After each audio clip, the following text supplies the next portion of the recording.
Welcome to our next session of Biblical Worldview 1. Um, as the syllabus says, we are now going to present some alternate worldviews. And what we want to do in this session is talk about the worldview known as Islam. We're all familiar with what happened on September 11th, 2001. The World Trade Centers, both towers, were taken down by Islamists, and this kind of woke people up to the fact that Islam was growing and was becoming, at least in part, very violent. And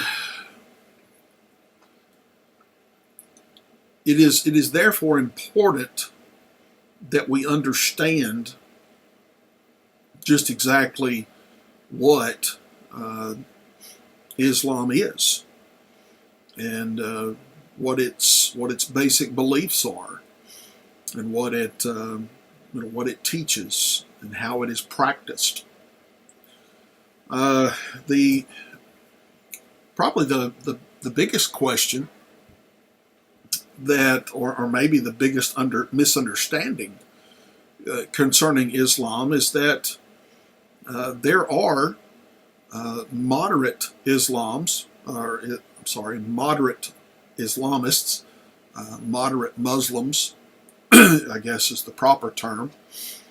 In fact, I lived in Tanzania, East Africa, for a total of 10 years, and I knew many Muslims.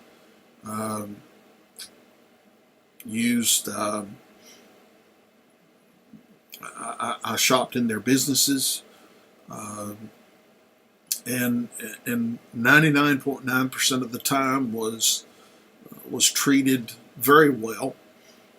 In fact, on September 11th, 2001, I was living there,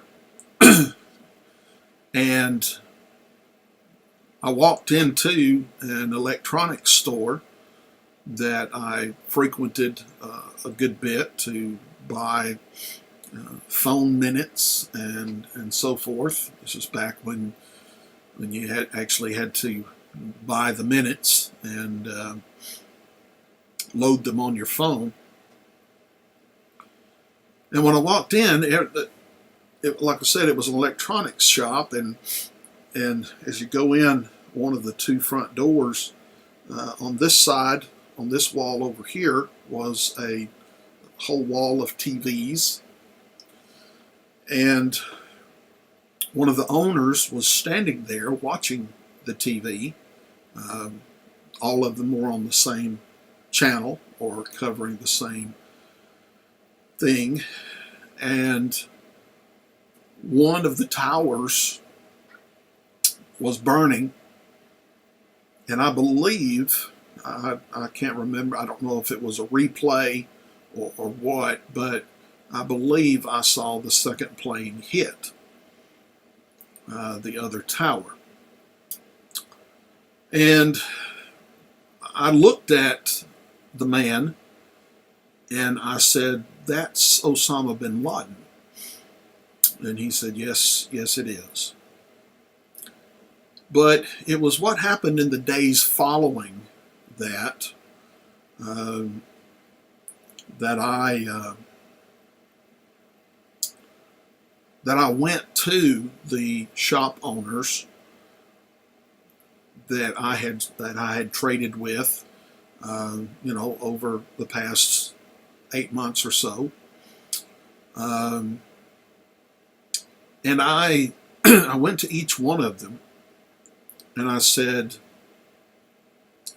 "I would appreciate it very much. I know that that you probably have some, connections to, you obviously have some connections to the Muslim community. I didn't really know which ones were really religious or, non-practicing or whatever. But I knew that at least some of them were pretty, pretty well off, and therefore would probably be respected among the Muslim community for the very fact that they were very successful. And I asked them each, I said, because of your connections, I said, would you please let me know if there are any rumors of impending violence against Americans in Tanzania, but in Arusha specifically. And each one of them, every single one of them, said, first of all, I want to apologize. I want to say how sorry I am for what has been done to your country. That is not Islam. That is not what Islam is about. These are radicals who are not practicing true Islam. And I found a comfort in that, but it also taught me that there was, at least on the surface, a difference in Islam between the radical and the moderate. Now, let me hasten to add this point. One of the things that is taught in the Quran is that it is okay to lie to a non-believer, that is a non-Muslim. It is okay to lie to a non-Muslim and tell them what you think they want to hear, or what is necessary to move Islam forward in its ultimate purpose, and that is to take over the world and make the world and the whole world an Islamic state. That is, bring the whole world, nation by nation, under the control of Muslims. Now, I can't read these people's heart that I dealt with. I don't know what their motivation is. They may be exactly what they claim to be. But it always gave me pause even when they were very nice to me and to my family and to my friends. Even when they were very nice and seemed to want the best for us. It always gave me pause to think of that particular teaching in the Quran. Okay? And to wonder if I was just being told what they thought I wanted to hear. Now, again, that feeling, that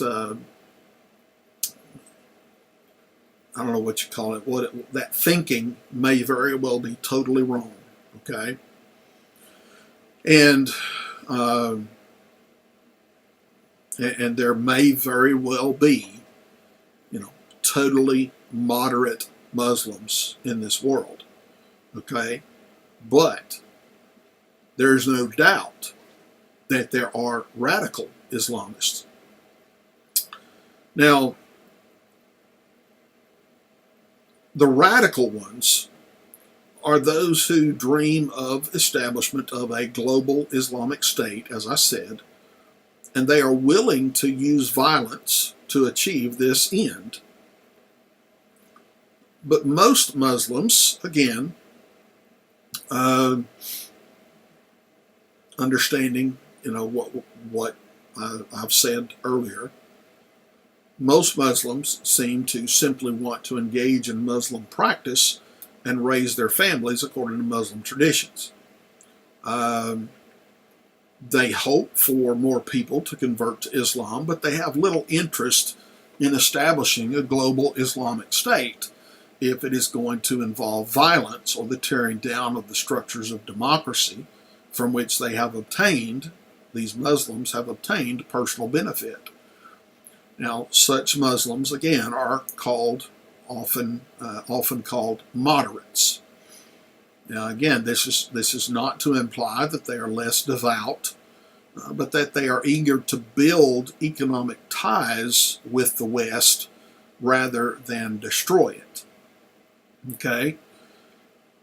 But again, distinguishing between moderate and radical Muslims is not always easy.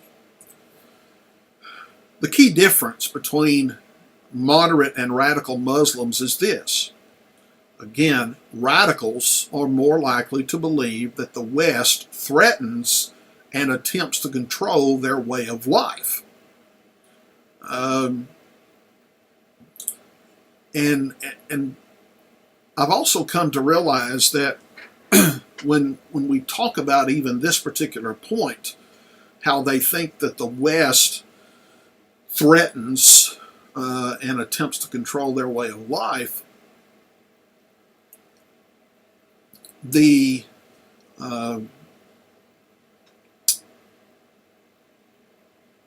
view that most Muslims get of America is the view that is put out by Hollywood. Okay? Because, that's pretty much the only view they get is what they see on their TVs. And when they see a great deal of violence, when they see a great deal of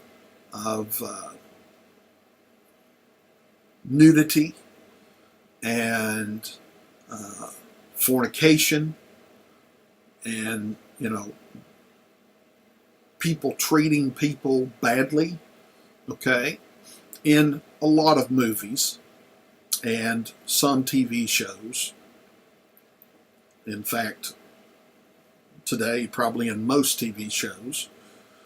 And the fact that Hollywood is pushing the homosexual and gay agenda.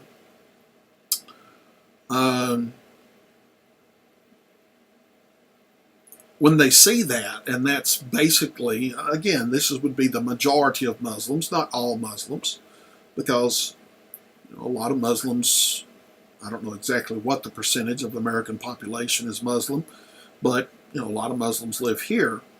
But there's a total of over 1 billion Muslims in the world. In fact, 1.6 billion is the number that is being reported as of 2015. So I'm sure it's grown since then, but again, that's 1.6 billion in all the world. Okay, but if that is the view that they are getting of our country, then it certainly looks as if America is totally and completely depraved. I mean, just absolutely, satanic, kind of, in the sense of how badly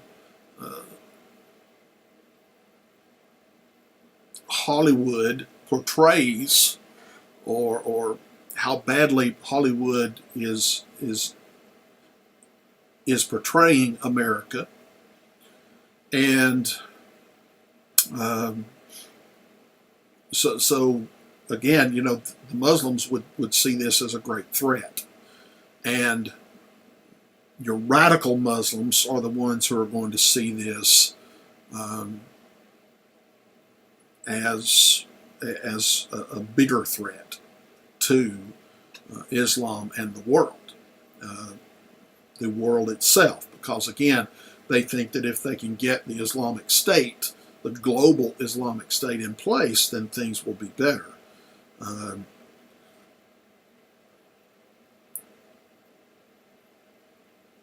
But the question comes, how can we tell the difference between moderates and radicals? Well, the Gallup Corporation asked Muslims in several countries whether they thought the attacks of September 11th, 2001 were justified. And on a scale of 1 to 5 is the way they put this out there, with 1 being totally unjustified and 5 being completely justified. Those who answered 4 or 5 are defined as radical. Only 7% of Muslims fit this designation. Okay? 7%.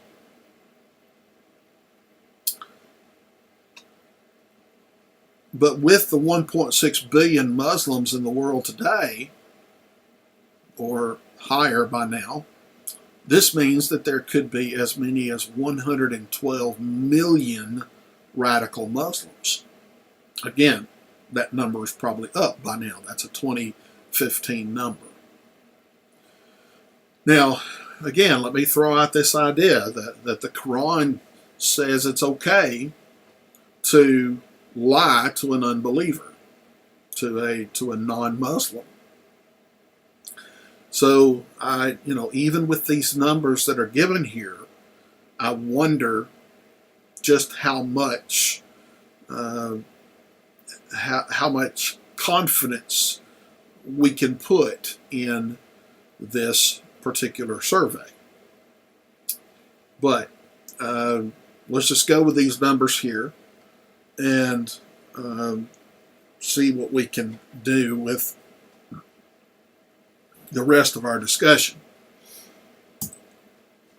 Now, when we talk about radical and moderates, okay, the terms that are usually used is Muslims for the moderates and Islamists for the radicals. Muslims well,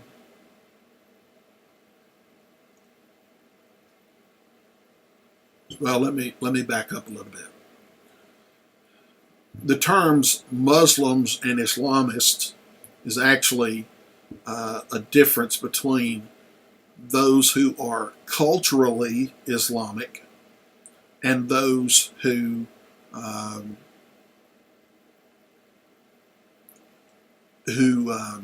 were born into Muslim families or converted to Islam and identify with Islamic culture and try to follow its practices. Muslims take Islam seriously, but they can get along with non-Muslims and can live comfortably in societies that are not Islamic in nature. So again, that would be the moderates. Islamists, sometimes called Islamic fundamentalists, are the radicals who believe the literal application of the teachings of Muhammad and the full application of Sharia law, which is the moral code of Islam outlined in the Quran and other teachings and rulings that Muslims consider authoritative. Now, Sharia law governs everything from diet and sexual practices to the punishment of crime. Many of its aspects are shockingly harsh, where they legitimize slavery, they advocate physical abuse of wives, they demand heavy taxation of Christians and Jews living in Muslim lands, and it calls for the killing of Muslims who convert to another faith. Now, again, there is a this is the way that the Quran reads, okay? But Muslims and Islamists seem to differ in their understanding of the of Sharia because of their understanding of jihad. Muslims see jihad as a battle to discipline themselves, or perhaps a call to defend themselves against those who attack Islam. Okay? Jihad means to fight against non-Muslims, and it is clearly commanded in the Quran of all Muslims. But jihad, again, moderate Muslims are going to see this as an attack, a fight that is more spiritual, okay? That is a fight against evil, a fight against others only when they attack, okay, physically attack Islam. But Islamists, on the other hand, see jihad as it was historically seen as a conquest of non-believing nations. To the Muslim way of thinking, the world was originally Islamic, and every person was born a Muslim. Those who are not Muslims are in rebellion. Now again, to Islamists, the use of force is justified against such rebellion. And usually this takes the form of forceful application of Sharia law and very strict education campaigns to win converts and inspire nominal Muslims or moderate Muslims to be more Islamist. But there are some who think that there is a third category of Muslims, and these would be called the jihadis. Again, we're talking about moderates and Islamists, and then there are some who think that there is a third category known as jihadis.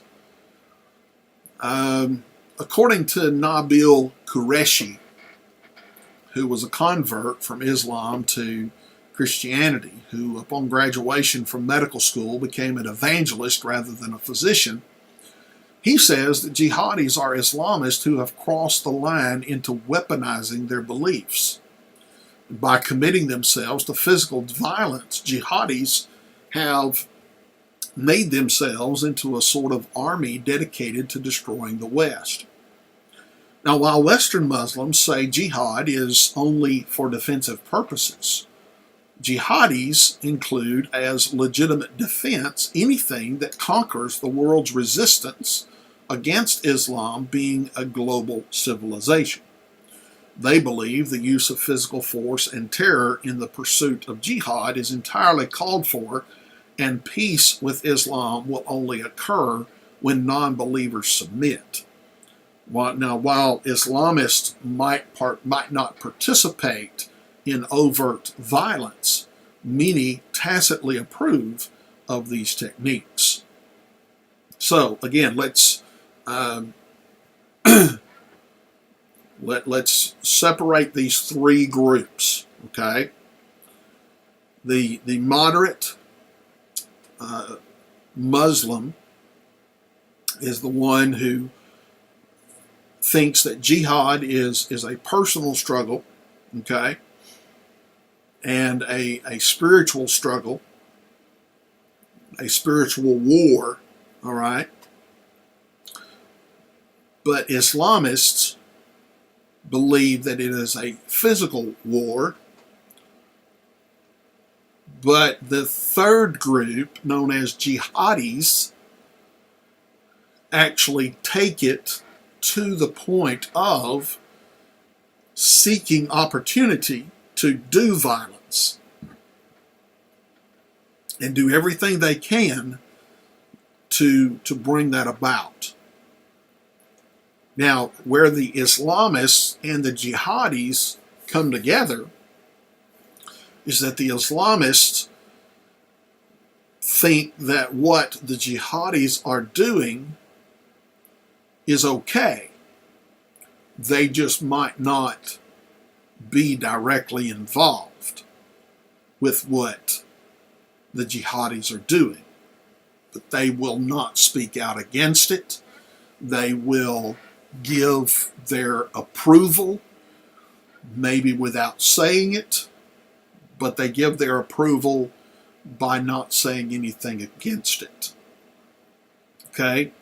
That's the way that I understand it at this point. Now again, one difficulty in the Islamic faith is that jihad is required of all Muslims, and it's always described in a warlike fashion. Again, would-be moderate Muslims are presented with a serious dilemma. Do they participate in jihad by warring against their neighbors? Do they ignore it? Or do they explain it as a form of personal self-discipline that has nothing to do with warfare? Now again, those in the group that we've called Muslim, as opposed to Islamists and jihadis, mostly try to reinterpret the meaning of jihad as a form of personal discipline, or they just ignore the concept altogether. Or, in fact, as strongly as many Muslims feel about their Islamic identity, they simply do not follow through with Muslim practices. Now, Abdu Murray, a former Muslim and leader of Al-Athaya International, says that most Muslims simply do not adhere to many of the commands of Islamic scripture. He says, I can't tell you how many Muslims are nominal at best. He said they are only cultural Muslims. If it were a crime to be an Orthodox Muslim, they couldn't be convicted of it. They hold their worldview with a varying degree of tightness. Now, because of the explicit aims of Islamists, many people dread Islam's growth. Many Christians hold this view, as do adherents of other worldviews. Many Muslims are afraid as well. They disagree with the radicalism, but they refuse to vocalize their true beliefs so as to not dishonor their families or undermine their religious leaders. Now, Salman Rushdie, a Muslim novelist who has lived under threat of death for decades because he spoke out against radical Islam, said this: the trouble with fear is that it's not susceptible to reason. You can say to people, here are 72 reasons not to be afraid, and they'll say, yeah, but I'm still scared. Fear is one thing that we must never give in to. And only one thing makes fear go away, and that is love. 1 John 4:18, perfect love casts out fear. And when we are filled with love, even tough love, we gain fortitude. Love can transform fear into moral courage. Reason alone cannot. Now, from the standpoint of love, as we can see Islam as a worldview as diverse as Christianity, Judaism, Buddhism, or Hinduism, with factions and split-offs and splinter groups with differing convictions and various levels of commitment. And the fact is that we engage it with the gospel. We engage each one of these worldviews that are not Christian with the gospel.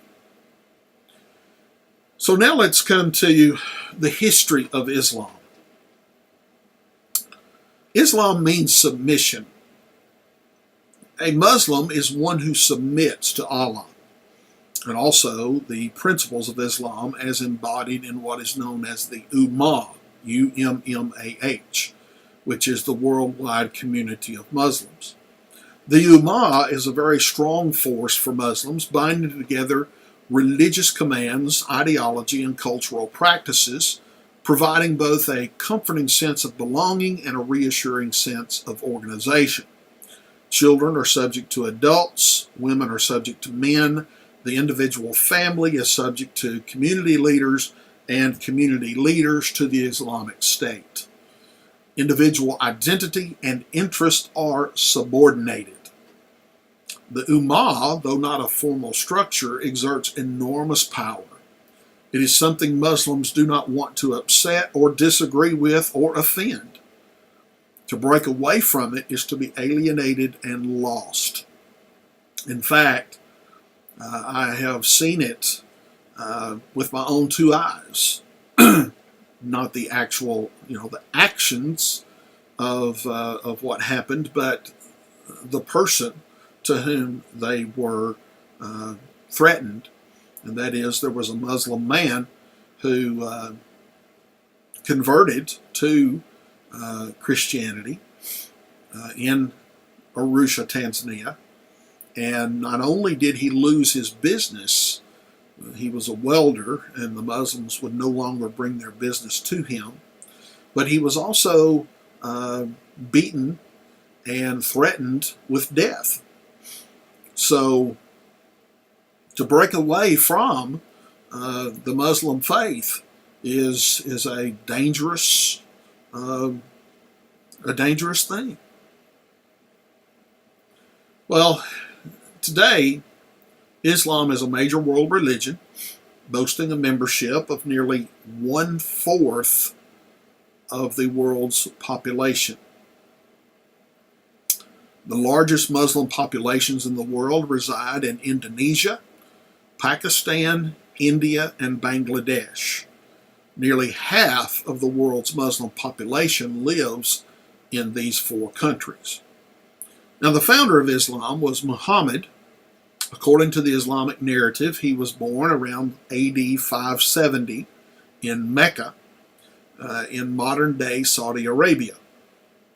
The city's culture at that time was characterized by polytheism, that is, worshiping many gods and belief in many deities, as well as animism, which is the belief that various spirits inhabit the plants and animals and other objects in the world.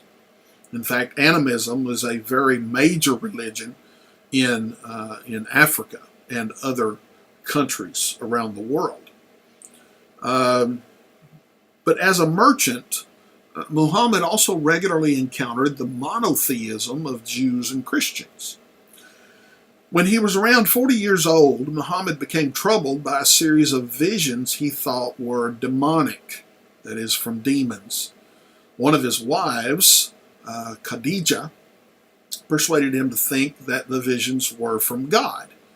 In AD 610, according to Muslim tradition, Muhammad claimed to have been visited by the angel Gabriel and commissioned by him to be a prophet of God.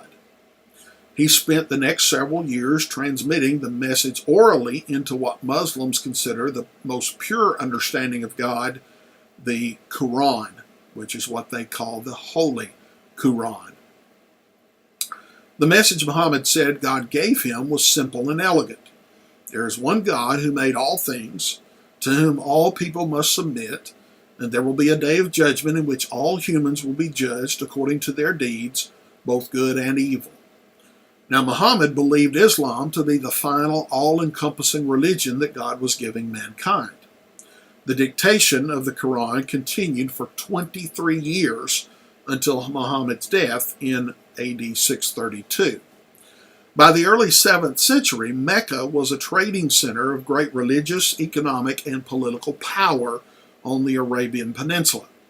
It boasted the Kaaba, which was a large black box-like building that contained 360 tribal deities, including statues of Mary and Jesus, placed there by various tribes on their regular pilgrimage to the city.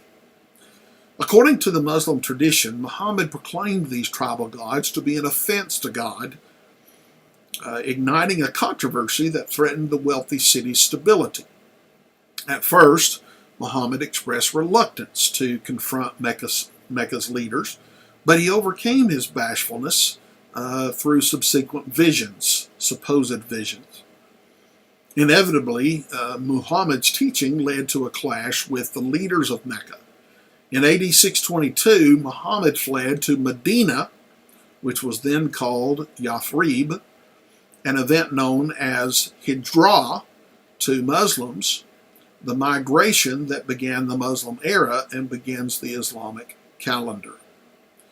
From Medina, Muhammad's followers, known today as Muslims, began raiding merchant caravans to gain wealth. Early victories, like the one at the Battle of Badr in AD 624, in which 324 Muslims were said to have defeated a force 3 times their number, this added to the perception that Islam was indeed God's will. 2 years later, Muslims repelled an attack on Medina in the Battle of Azab.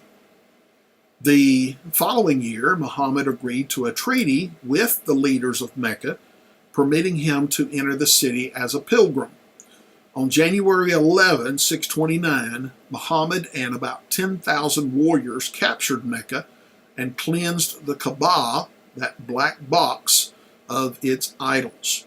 Today, Mecca is Islam's most holy place. Muhammad and his followers continued to spread Islam by conquering the surrounding areas, and within 100 years of its founding, Islam had subjugated parts of Europe, the Middle East, and North Africa through military conquest. Literally tens of millions, including Christians, were taken into slavery or killed. American President Teddy Roosevelt in 1916, in his book Fear God and Take Your Own Part, wrote, "Whatever the Mohammedans wherever the Mohammedans have had a complete sway, complete control, wherever the Christians have been unable to resist them by the sword, Christianity has ultimately disappeared." Now, when Muhammad died in AD 632, 3 caliphs or successors took his place. Later, Ali ibn Talib, Muhammad's cousin and son-in-law, took power. The murder of Ali in 661 is the root of a conflict that still rages among Muslims. Those who insisted the successor of Talib, those who insisted the successor should be elected by popular vote, became the Sunni Muslims. And currently there are about 80% of all Muslims who are Sunni. Okay? The Shiite Muslims, however, believe that the successor should be someone from the bloodline of Muhammad, a family member or a descendant. Shiite Islam is a powerful force among Muslims, especially following the 1979 revolution when the Ayatollah Khomeini gained control of the country of Iran. Shiites remain a majority in Iran, and significant communities of Shiites persist in Iraq and other countries. While agreeing that no prophet succeeded Muhammad, Shiites have leaders called imams, and they believe they are gifted by God to guide Muslims. Now, Sunnis also have imams, but they are more of a general leader on the local level. Sunni and Shiites agree on the importance of the Quran, but they acknowledge differing collections of Muhammad's sayings and teachings. Another form of Islam is known as Sufi Islam, S-U-F-I. This rose in protest to the worldliness overtaking Islam in its early days, when the wealth and power gained through military conquest seemed to compromise religious commitment. Sufism gradually gained attention through the writings of the famous Sufi scholar Al-Ghazali, who spread spiritual renewal among the Muslim people. In contrast to the majority Muslim belief that Allah reveals only His will but not His personal nature, Sufism advocates a personal experience and oneness with Allah that sometimes borders on pantheism. The result is a lively, less legalistic form of Islam. Sufism has been and continues to be fascinating to many Westerners. This is especially true with the writings of its famous poets, such as Jalal al-Din Rumi. Now, Islam also has many smaller offshoots. While Orthodox Islam holds that Muhammad was the final prophet in a long succession of prophets, some groups claim that other prophets since Muhammad have come. The Baha'i world faith was established in 1844 and boasts the prophet Baha'u'llah. The Nation of Islam, which is also known as the Black Muslims, is a racially motivated offshoot of Islam founded by Elijah Muhammad, who died in 1975. He was considered by his followers to be a modern-day prophet. Both the Nation of Islam and Baha'i are rejected by mainstream Islam. Now, Islam is best understood as a comprehensive worldview. Salam Azan, the Secretary General of the Islamic Council of Europe, explained it this way. He said, Islam does not divide life into domains of the spiritual and the secular. It spiritualizes the entire existence of man and produces a social movement to reconstruct human life in the light of principles revealed by God. Prayer and worship in Islam are means to prepare man to fulfill this mission. Islam aims at changing life and producing a new man and a new society, both committed to God and the welfare of mankind. That is why Islam is not a religion in the limited sense of the word. Rather, it is a complete code of life and a culture-producing factor. Now, Urbain Vermeulen, former president of the European Union of Arabists and Islamists, states it simply this way. In Islam, you cannot eat a la carte. You have to take the whole menu. So what is the whole menu? Well, let's have a look at what Islam teaches about God, the Bible, Jesus, salvation, and judgment. Islam, like Christianity, has an overarching story explaining all of life in the world. Islam's story is very different from Christianity's, however. On the surface are many commonalities between Islam, Christianity, and the Old Testament Israelites. One sovereign creator who is totally powerful, who interacts with his creation, who has spoken to humanity through messengers, and who has placed his message in certain books. Okay?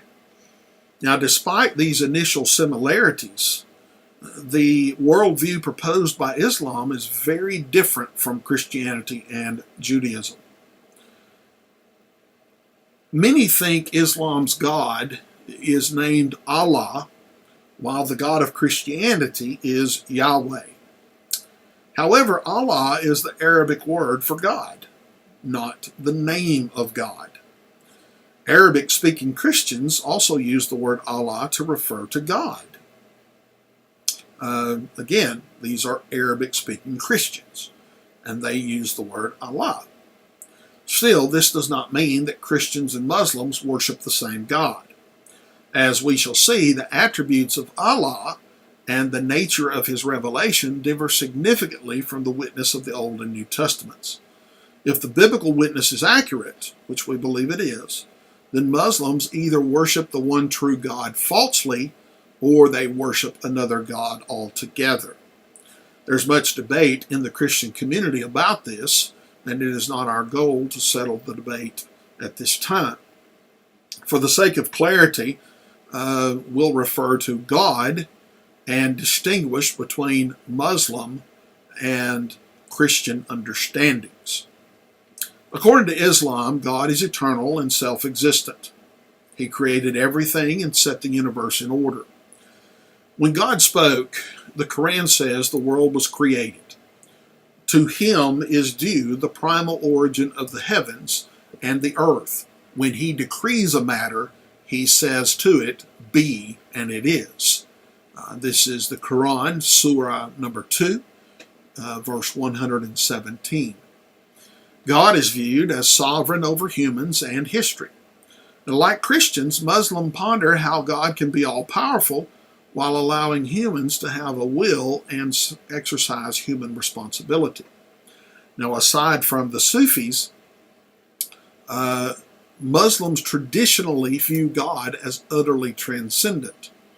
He relates to people only through the prophets and authoritative teachings. Unlike Christianity, Islam does not see humans as made in God's image. God does not share his attributes or nature with anything else or anyone else.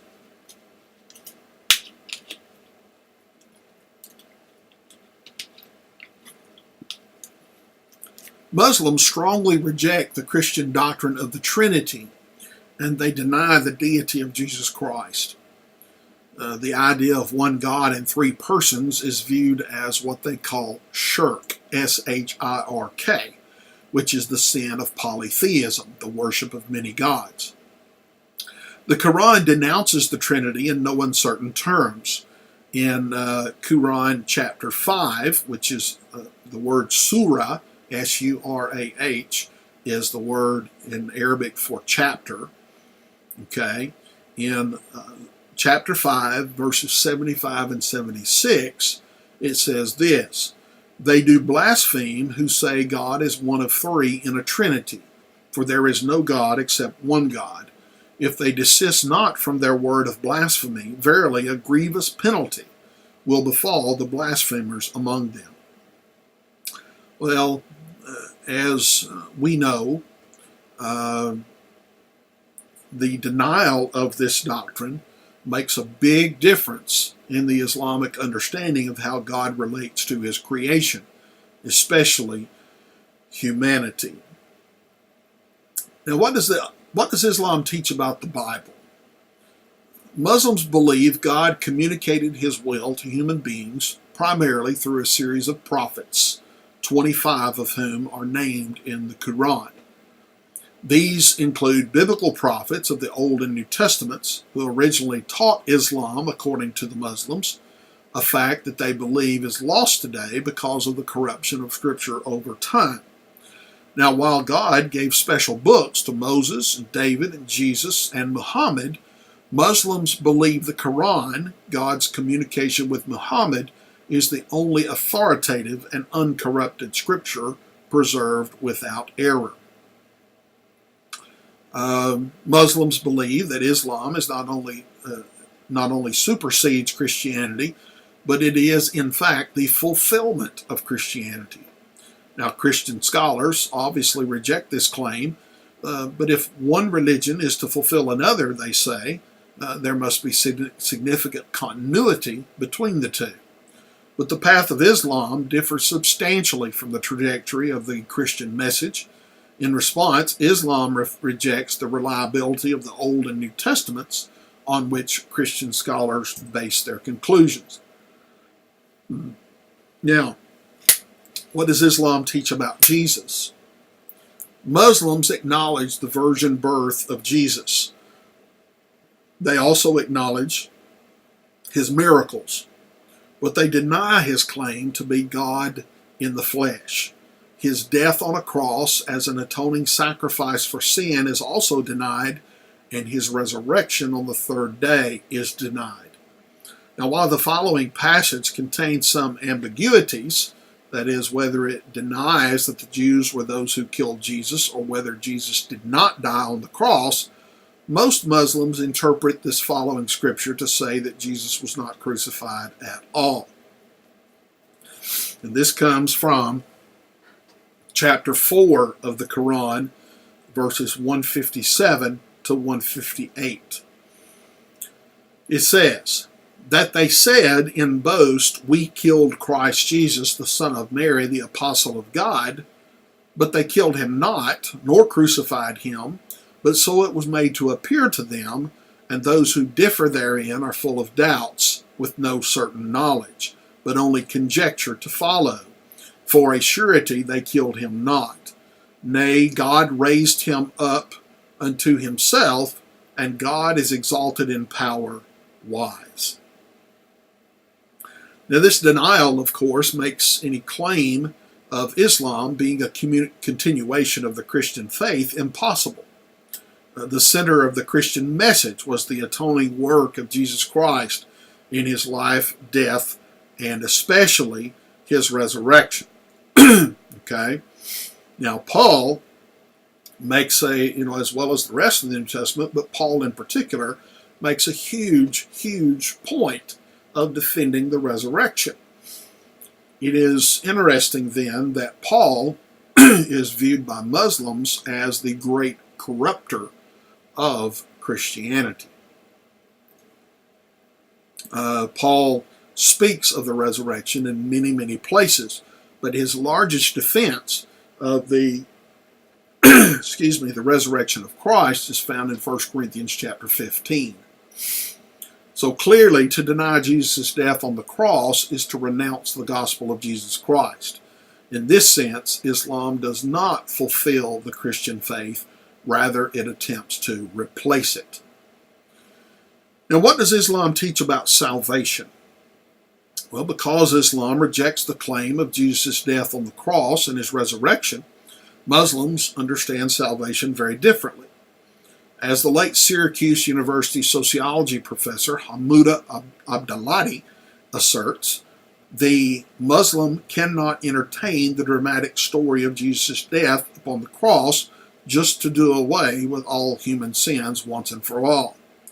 Abdelhadi explains why Muslims cannot accept the truth of Jesus' sacrifice by saying, "The Muslim does not believe in the crucifixion of Jesus by his enemies, because the basis of this doctrine of crucifixion is contrary to divine mercy and justice, as much as it is to human logic and dignity. Such a disbelief in the doctrine does not in any way lessen the Muslim's belief in Jesus as a distinguished prophet of God. On the contrary, by rejecting this doctrine, the Muslim accepts Jesus, but only with more esteem and higher respect, and looks upon his original message as an essential part of Islam." Now, Muslims argue for the superiority of their view of Jesus, but in so doing, they deny Jesus' death on the cross. They deny his deity, which is at the core of the Christian faith, and thus they renounce the gospel of Jesus Christ. Clearly, there's no reconciling these two views. And in addition to this, as we said earlier, the Muslims believe that the Old and New Testaments have been corrupted, but especially the New Testament, and more especially the Gospels, the Gospel accounts of Jesus' life, death, burial, and resurrection. They say that has been corrupted too much to be able to use. Even though they believe, again, that Jesus is a prophet and that God gave a revelation to him, and that they would think that the revelation of God to Jesus is contained in the New Testament. They just say that it's so corrupted it's hard to determine what is true and what is not. And they definitely say, again, that the death, burial, and resurrection of Jesus Christ is not part of the original message. What does Islam teach about judgment? Muslims embrace the creation account in Genesis, but they deny the significance of the fall. This puts Islam on an entirely different theological trajectory. The biblical understanding is that Adam and Eve's rebellion put all of creation under a curse. The ground is cursed and has been groaning ever since, according to Romans 8:19 through 23. Muslims reject the Christian view that God in fact cursed the ground, and this is spoken by Badru Katarega, where he says, all that God tells man in relation to the ground after the descent of Adam to earth is as quoted.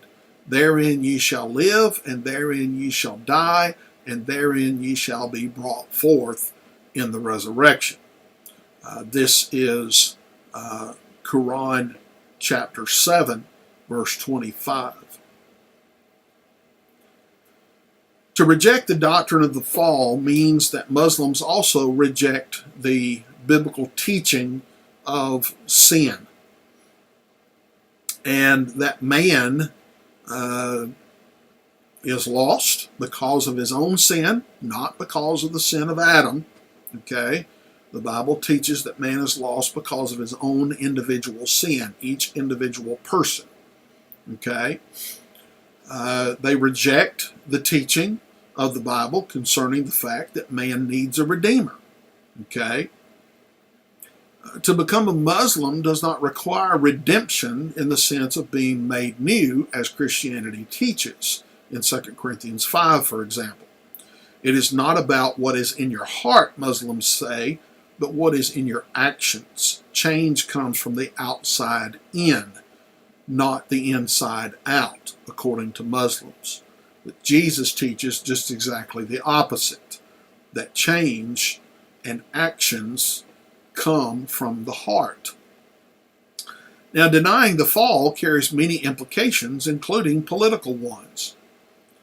Due to their understanding of the fall of humanity, Christians distrust the ability of political authority to further God's will, since politicians, like everyone else, are sinners. Muslims disagree. To see political authority, or they see political authority when under control of Islam as capable of advancing God's agenda. Muslims also have a very different view of who will be saved and who will perish in the final judgment. According to the Quran, each person's good deeds will be weighed in a balance to determine who goes to paradise and who goes to hell. In chapter 7, verses 8 and 9 of the Quran, it says this, "And the weighing on that day," that is the day of resurrection, "will be the true weighing, so as for those whose scale of good deeds will be heavy, they will be the successful by entering paradise. And as for those whose scale will be light, they are those who will lose their own selves by entering hell, because they denied and rejected our ayat." That is, their proofs, evidences, verses, lessons, signs, or revelations. Although this passage refers to the balance of righteous deeds, Muslim still sees God's mercy as central to salvation. Muhammad reportedly said, "None of you would get into paradise because of his deeds alone, and he would not be rescued from fire, not even I, but because of the mercy of Allah." Now, in the end, it comes down to whether Jesus is the Savior. According to Islam, he is not. According to Abdalati, who we quoted before, each person must bear his own burden and be responsible for his own actions, because no one can do away with another's sin. Now, there is no assurance of salvation in Islam save one thing, and that is being martyred in the cause of jihad. Now, we'll deal with that provision and its effect on the world today in a little bit. But meanwhile, let's take a look at how Islam grapples with general and special revelation. What are its sources of revelation?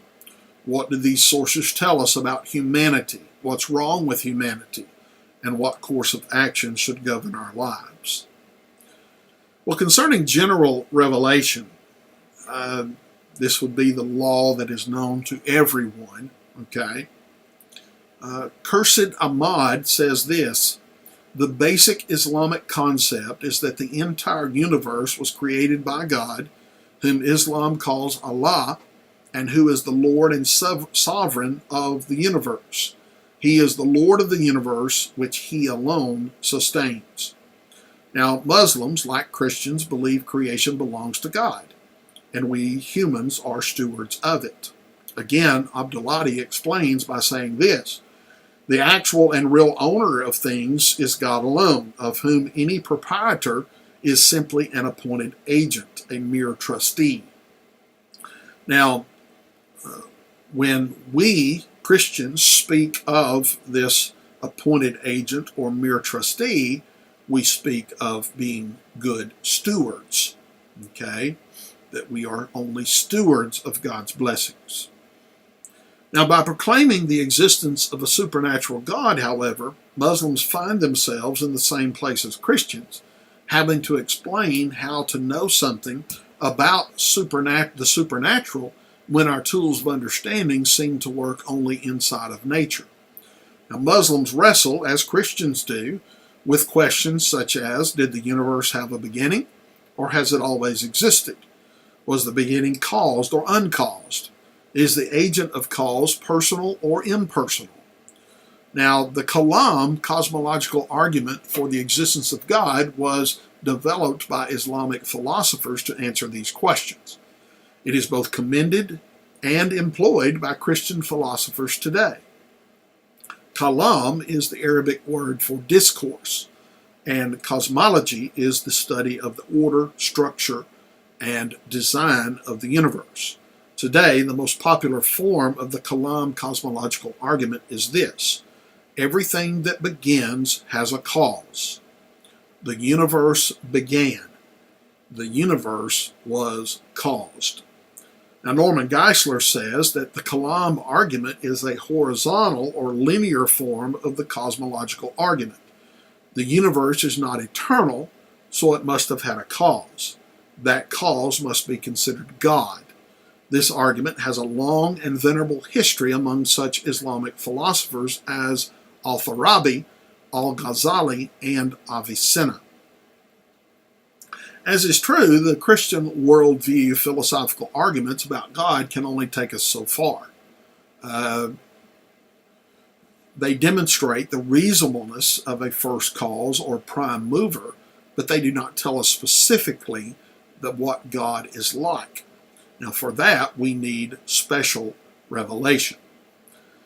And what we will do is we will pick up with our discussion of special revelation as considered in Islam when we come to our next session.